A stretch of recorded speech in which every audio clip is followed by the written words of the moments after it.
Bonjour et bienvenue au Jarret Football Club. Ici on parle de foot. Enfin...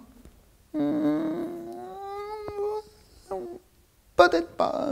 Au menu aujourd'hui, un micro-trottoir un peu spécial, du foot féminin, du foot foraine, un magicien du ballon rond, et pour terminer, notre rubrique Fast and Fresh. Mais pour commencer, le champion du monde Emmanuel Petit est allé à la rencontre de Bilal Campos pour son association Campos. Parce que le foot business, on le sait, est peu reluisant, le coach Campos méritait bien un coup de projecteur.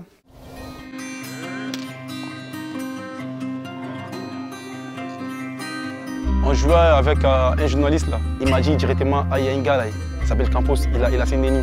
Il entraîne très bien. Va là-bas, va jouer là-bas. Lui peut trouver des solutions pour toi. Un vendredi matin, je suis venu à l'entraînement. Voilà, c'est fait les gars, voilà, c'est fait. Monsieur, vous êtes nouveau? Ouais. Tu fais de la part de qui?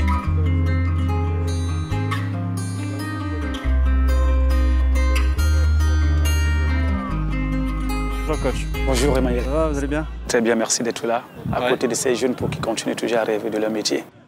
C'est pas évident, hein. J'ai pu comprendre que vous avez récupéré tout un tas de joueurs qui avaient été endormis entre guillemets par les agents et tout, sans papier la plupart du temps. La plupart sans papier, la plupart dans des situations très précaires, compliquées même. Ouais. Après, quand ils sont là, ils retrouvent une seconde souffle. Donc, on est obligé toujours d'être là avec eux, de leur donner toujours l'espoir pour leur dire rien n'est perdu. C'était très bien. L'objectif, c'est de les encadrer et pouvoir encore les envoyer jouer. Ils décrochent pas en fait. Et ça nous donne raison parce que beaucoup là aujourd'hui, ils ont retrouvé le sourire, beaucoup là aujourd'hui sont contents, beaucoup là aujourd'hui ont pu intégrer la société française, pas seulement footballistiquement, mais... Dans les clubs aussi? Ils sont licenciés, ils ont des licences? Ouais, beaucoup. Et comment ça se passe pour ceux qui n'y arrivent pas? On fait la formation sportive, en même temps aussi, on est comme le second père ici. Et je suis là-bas, j'oublie beaucoup de choses, tout ça là, mes problèmes, tout ça, j'oublie. C'est un enfant qui est arrivé comme tous les enfants. C'est un enfant qui a envie, son rêve c'est de jouer au foot. Et c'est un enfant qui a un parcours vraiment compliqué. Et aujourd'hui, il se retrouve dans la famille. Et la famille là essaie de l'encadrer. Il est content d'être là-dedans. Voilà, et tu tapes dans le ballon. Pendant la guerre en 2011, j'ai perdu mes parents. Pendant la guerre, j'ai perdu mes parents, donc j'ai parti plus à l'école, tout ça, j'ai tout arrêté parce que c'était dur. Tu vois, j'étais seul, c'était dur. Donc du coup, mes amis m'ont dit, ah, tu viens en France, tu vas jouer, tu es fort. Au début, je ne voulais pas, mais à la fin, j'ai dit, ok, je vais le faire. Je fais tout, je suis allé en Tunisie, j'ai pris le bateau, je suis en Italie, dès là-bas, je suis en France ici. Maintenant, ça ne va pas, c'est la galère. Ça va, vraiment, ça ne va pas. J'aime la Côte d'Ivoire plus que tout, c'est mon pays. Même si j'ai plus de parents là-bas, mais j'ai mes amis là-bas, tout ça, m'attendent là-bas, on t'attend les pros, on t'attend. Mais je ne suis pas encore pro. Mais Inch'Allah, avec le temps, ça viendra. Et une chose est sûre, avec la volonté du jeu, avec sa volonté à lui aussi, je pense qu'il y aura les jours meilleurs. Je ne connais pas l'heure, ni le moment, ni le jour, ni la date, mais je croise les doigts pour lui parce qu'il le mérite à un moment donné. Et le bon Dieu est là pour qu'il ouvre ses portes. Mais on travaille. Hein? Avec qui? Il n'y a pas une réaction toujours. Ah mais il y a une fille aussi. C'est mixte? Si. Et comment vous faites en termes de moyens, tout ça? Là, c'est compliqué. On essaie de mettre un système en place où chacun donne 1 euro symbolique. Il y a aussi ceux qui ont joué au niveau, qui pensent toujours à l'association. Il y a combien d'entraînements par semaine? De lundi à vendredi. Tous les jours? Tous les jours, de lundi à vendredi. Et il y a des joueurs qui sont sortis en 10 ans? Je ne peux même pas compter. Je peux même pas compter. Je peux pas compter. Ils sont sortis professionnels, Champions League, beaucoup. Vous allez perdre ce ballon là à côté! Ici, il n'y a pas une réaction. En gros, vraiment, et ce qu'il fait ici, là, c'est incroyable. Il reste tout. Il vient chaque matin, il est là avec nous. Ne lâchez pas le sport, ne lâchez pas justement la rigueur, parce que même si ça ne va pas vous servir dans le domaine professionnel, ça va vous servir dans votre vie à vous. C'est quelque chose de très précieux pour vous. Donc je vous souhaite bonne chance à tous. Je pense qu'on aura l'occasion de se revoir. Je vais essayer aussi de sensibiliser d'autres personnes. Mais suivez le grand frère qui est ici parce que c'est un vrai passionné, c'est un vrai bon coach. Il fait de très belles choses, donc ne lâchez rien. Voilà, c'est tout. Coach, merci, bonne continuation. Merci à vous. On se reverra, vous inquiétez pas. Puis bon anniversaire, hein. Je crois que c'est bientôt les 10 ans de l'association.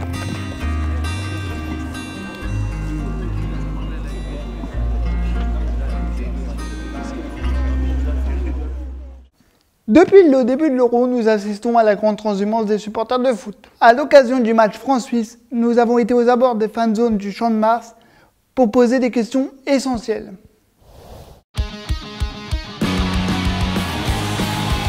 Allez la Suisse!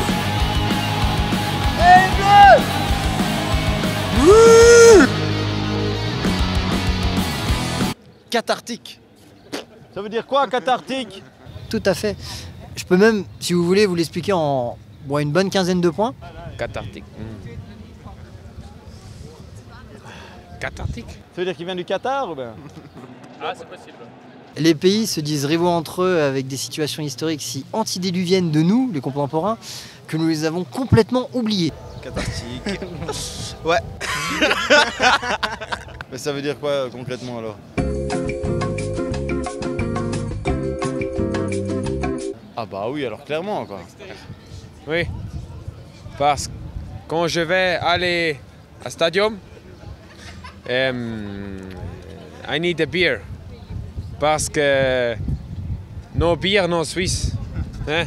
C'est tout cela qui amène à une sorte de dichotomie entre ces deux peuples totalement orchidoclastes. Ça nous détend en fait. Ouais, voilà. On peut passer des après-midi à jouer. Dès qu'on a un ballon avec Exactement. nous, on oublie tout ce qui se passe. Tous les gens qui ont parfois un quotidien un peu maussade, ils ont du plaisir dans le football. Et je pense que c'est tout ce que je pouvais dire sur le sujet. Oh, c'est comme la différence entre le nationalisme et le chauvinisme. Hein. Il y a comme ça une possibilité d'être attaché à des couleurs, attaché à une équipe, un club. Le bon, c'est déjà, il boit une bière. Voilà. Sûr. Un bon supporter, il supporte son équipe dans la victoire et dans la défaite, jusqu'au bout. C'est ça un bon supporter pour moi. Puis le moins bon, disons que... C'est le véritable français. Voilà. Et puis le meilleur, c'est la vachette. Ça m'a appris là où j'avais des limites, là où j'avais des potentiels. Le respect. Le respect, le fair play. Exact. L'esprit d'équipe. Oui, parce qu'il y a le meilleur et le pire, si vous voulez. Mais heureusement qu'il y a, je dirais, à 9 sur 10 le meilleur. Disons que tu as eu à Angleterre-Russie, non, clairement pas. Parce que c'est pas le reflet des véritables supporters qui tiennent pour leur pays. Les véritables supporters, c'est nous, c'est l'Irlande, c'est tous ces pays qui boivent une bière entre eux et puis qui déconnent. Sur nos monts, quand le soleil annonce un brillant réveil, alors s'enfanti marche au mi-soleil. Le jour de gloire est arrivé. Contre nous de la tyrannie, l'étendard sanglant élevé. Au ciel monte plus joyeux. Au ciel monte plus joyeux. Marchons, marchons. Allez à la maison. Arbre de nos sillons d'un cœur pieux.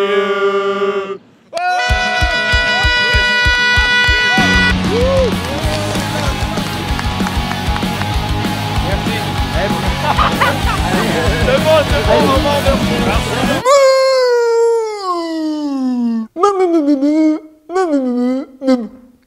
Et maintenant, nous vous proposons un sujet sur le foot féminin. Non, ce n'est pas une blague. Elle dribble, elle marque, elle frappe, elle donne des coups de crampon, mais toujours avec une certaine élégance.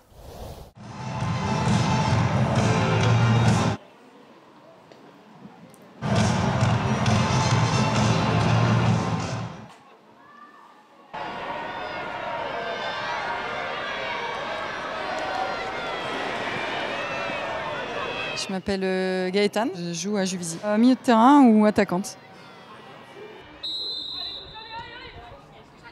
Je m'appelle Lilia Boumra, je joue au foot depuis l'âge de 8 ans, donc aujourd'hui j'ai 27 ans, je vous laisse faire le calcul. Je m'appelle Amélie Delvalle, j'ai 34 ans et je suis gardienne de but à la VGA Saint-Maur. Laure Boulot, je suis joueuse au Paris Saint-Germain et en équipe de France. Je joue au poste de latéral gauche. J'étais garçon manqué et comme les garçons jouaient tous au foot, je me suis mis à jouer au foot comme ça. Et donc du coup, on m'a repéré dans la cour, il y avait un surveillant qui était entraîneur. Et il m'a dit, viens, tu te débrouilles pas mal, viens dans mon club de garçons et tout a commencé comme ça. J'ai débuté avec les garçons à Châtillon dans le 92. Je suis footballeuse amatrice, il n'y a pas de footballeuse professionnelle au sein de la VGA Saint-Maur. Parallèlement, je suis professeure des écoles. J'ai un statut d'amateur, je suis professeure de PS. On est pro avec le Paris Saint-Germain depuis 4 ans. Avant, on était semi-professionnel. C'est bien que le football féminin se professionnalise parce que je trouve que ça va créer une certaine équité aussi avec les garçons. On est en train de se rendre compte que tous les grands clubs sont obligés d'avoir une structure féminine. Sur une évolution positive, que ce soit en équipe nationale ou sur le championnat de D1, je pense qu'il y a de plus en plus de qualité, les clubs se structurent de plus en plus. C'est vrai que c'est pas ce qu'on attend quand on compare par rapport aux garçons, mais ça reste quand même de plus en plus vu. Les gros matchs passent tous à la télé. Tout ça, ça dépend des résultats, aussi bien des meilleures équipes françaises comme Lyon ou Paris, et de l'équipe de France. Forcément, les résultats amènent la visibilité et la médiatisation. Je suis quand même plutôt contente de l'envergure que prend le foot féminin aujourd'hui. Après, les rencontres sont parfois déséquilibrées, donc je pense que c'est pas le top pour la télévision, mais avec les années, j'espère qu'on aura un championnat plus relevé et que ça sera plus attractif pour la télévision. Et les filles, franchement, ces dernières années, ont rattrapé les garçons, voire faire mieux au niveau technique.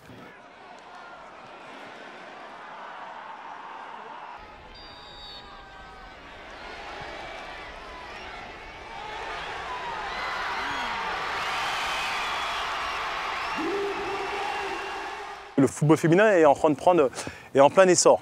Donc maintenant, c'est bien, mais on n'en parle pas assez. Pour que le football féminin décolle en France, il faut vraiment que ça se fasse comme aux États-Unis. Mais c'est dans les cursus universitaires, c'est normal que ça ait explosé. Il faut que ça fasse comme en Allemagne, même au Canada. Au Canada, il y a un petit club, ils ont 1200 licenciés, que de filles. Mais ça prend encore un peu de temps.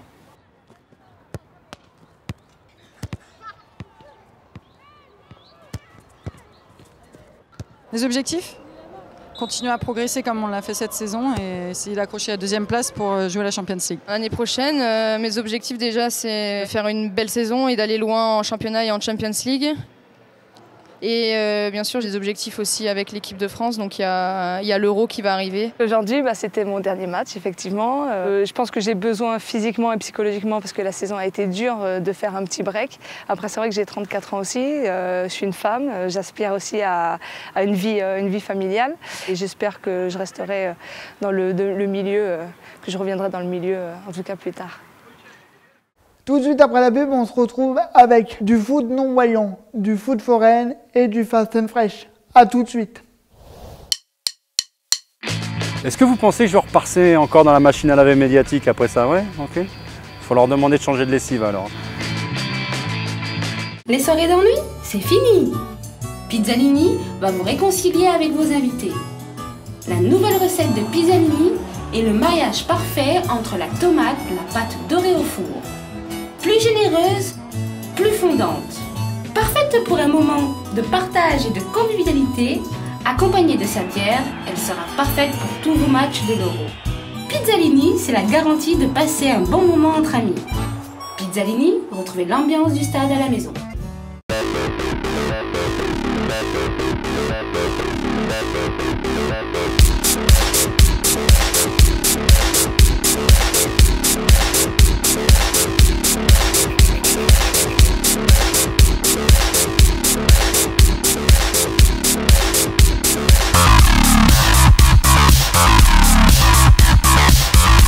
Peugeot 106, édition limitée.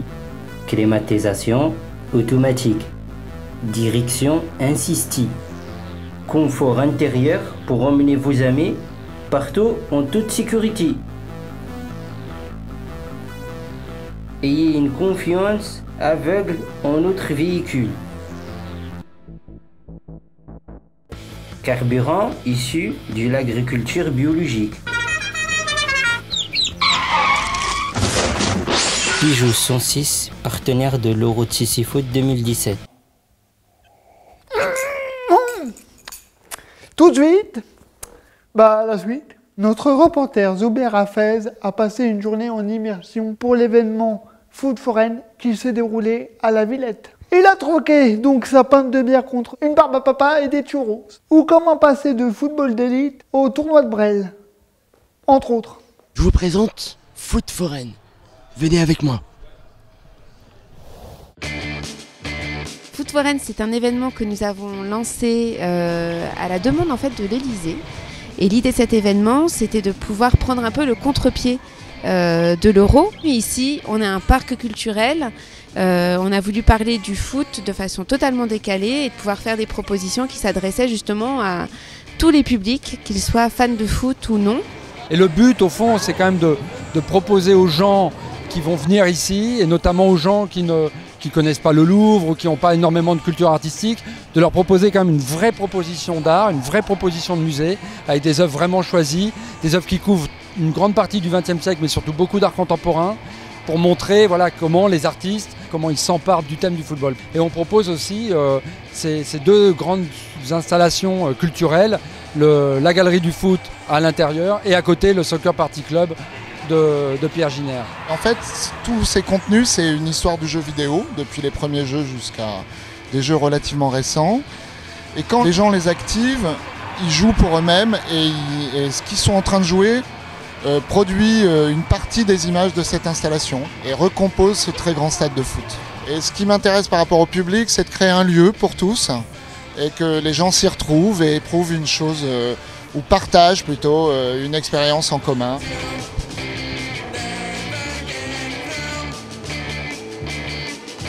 Qu'est-ce qui m'a fait participer à l'événement? C'est très simple. Foot Foreign, c'est du lien social. La cuisine fait partie du lien social. Donc voilà pourquoi je suis présent sur Foot Foreign. Alors j'ai préparé une pizza, mais une pizza de façon inversée, ce qu'on appelle la rotolino. On cuit comme une baguette de pain et on coupe de petits morceaux qu'on saucissonne et qu'on distribue comme ça pour l'apéritif.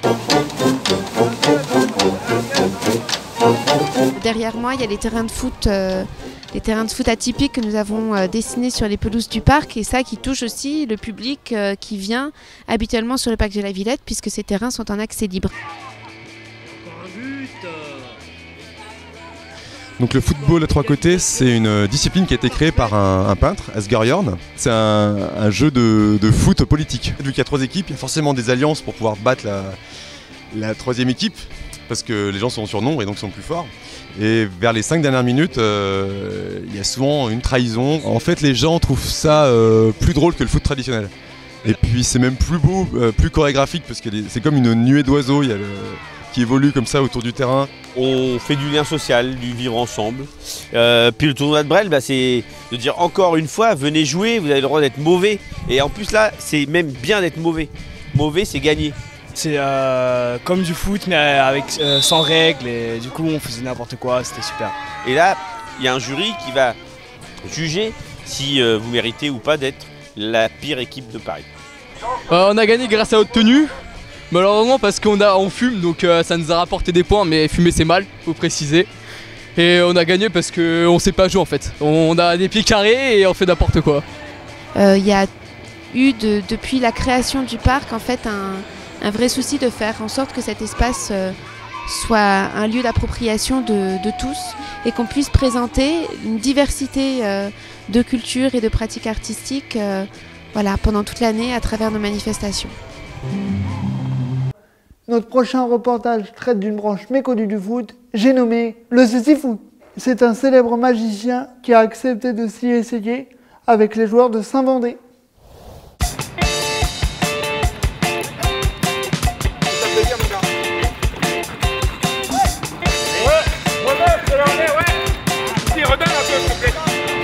Ça va bien? Ça va bien? Ça va bien, je te remercie. Bon, on regarde un petit peu le match. Là, je viens déjà de voir quelques passes très impressionnantes. Je ne sais pas si j'ai le niveau. On va se préparer? Allez, ok, on se prépare, ok. Aïe, aïe, oh, la blessure. Oh, je me suis... Est-ce que tu veux bouger? Attends, non, il faut... Infirmière! J'étais là un petit peu, moi, pour transmettre mon savoir footballistique et puis je me rends compte qu'il y a une blessure. On va demander au coach de venir et puis il va t'apprendre les règles du Cécifoot, je pense. Ah, ça me plairait bien. Ouais? Coach. Coach, c'est une coach ou un coach? Ah non, c'est un.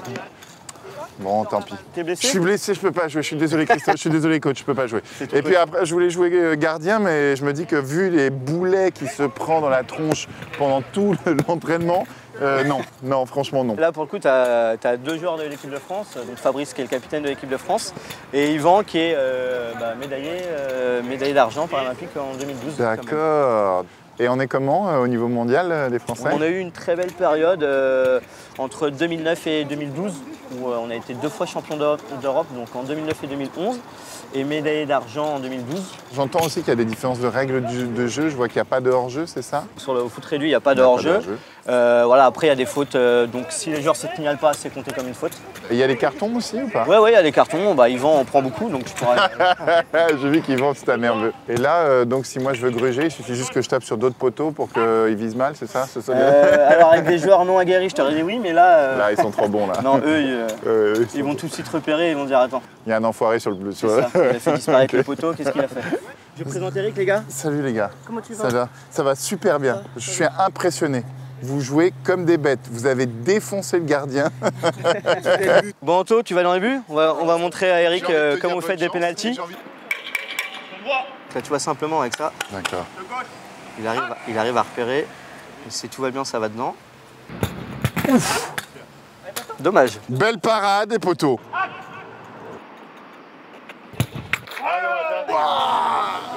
Ça part haut. Ah oui, d'accord. Ah oui, donc c'est quand même plus lourd. Et là, tu as les plaques de métal. Ah oui, là, c'est vraiment classique. Et là, tu as les zones plus petites sont les plaques de métal. Moi, je veux bien me mettre gardien, moi. Mais en fait, est-ce que vous mettez les voyants que vous n'aimez pas dans les buts pour vous venger de tous les voyants qui vous saoulent? Ok. Évite de tirer à hauteur. Non, pas dans la gueule. Eric, on recrute pour l'an prochain. Hein. Ok. Oh, qu'est-ce qu'il est gentil. Eric, je t'envoie Yvan. Non, pas Yvan. Vas-y, non, c'est bon, je suis caché derrière le poteau. Oh.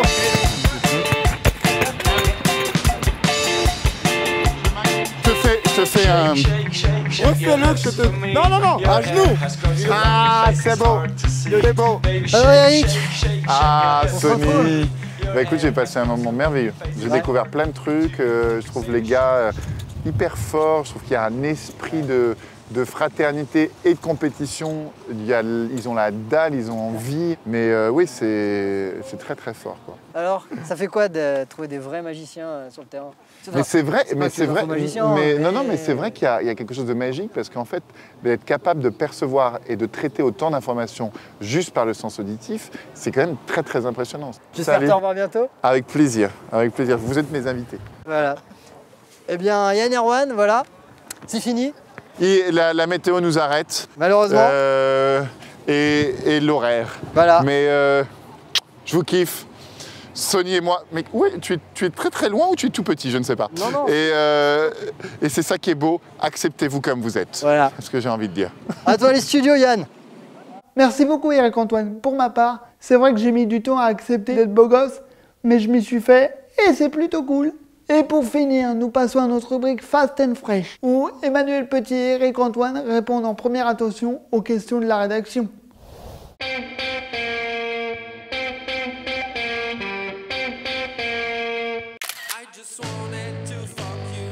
Chauffe. Michael Jackson. Putain, c'est comme si tu me demandais à choisir entre Ronaldo et Messi, quoi. Escroc, très très clairement. Je fais croire à tout le monde que je suis magicien depuis des années. Ah, Mozart. Wolfgang. Ah, Mozart, je suis un peu plus joyeux. Sur le banc de touche. Et j'avais à fond du Wolfgang Amadeus Mozart. Arsenal. Gunners. Houdini. J'ai simplement connu le joueur, moi, donc je vais citer le joueur. De Funès, parce que je suis un hystérique. Moi, je suis un altruiste, j'aime beaucoup donner pour les autres. Donc je trouve que naturellement, lorsque tu joues au milieu de terrain, tu es au carrefour d'un... C'est le centre névralgique de l'équipe. Et c'est là où tu passes ton temps à donner à tout le monde, quoi. Humour parce que, pareil, c'est comme choisir entre mon père et ma mère. Si la prochaine question c'est mon père ou ma mère, ça c'est drôle. Mais sinon les deux. C'est vrai? Ton père ou ta mère? Ma mère. Bah, si j'avais la possibilité de jouer jusqu'à 80 ans, je serais joueur. Charlie, c'est plus classique, mais j'ai vraiment un amour incommensurable pour Charlie Chaplin. Ça me parle pas, moi, ça, tu vois. Je dirais Platoche, évidemment. Plutôt foot, je trouve ça plus rigolo. Le Real, hein, parce que tu le vaux bien. Socialiste très clairement. Jeune connerie aussi, sans aucune hésitation. Sir, il s'appelle Sir. Hein. Ah oui, Sir, Sean Connery. Bon, tu crois que j'ai besoin d'avoir un site de rencontre pour baiser, moi? Hubert. Bah écoute, ni l'un ni l'autre. Sans doute j'ai dû tomber dans un pot de cocaïne quand j'étais gamin, donc j'ai plus besoin de me droguer jusqu'à la fin de ma vie. Jarris. Jarris, bien entendu. T'as vu, j'ai hésité, c'est dommage. On va la refaire. Jarris. Ah, vous êtes là. Le Jarris Football Club est terminé. J'en ai bien peur. Bon, je vous laisse. J'ai les Jeux paralympiques à préparer. À bientôt.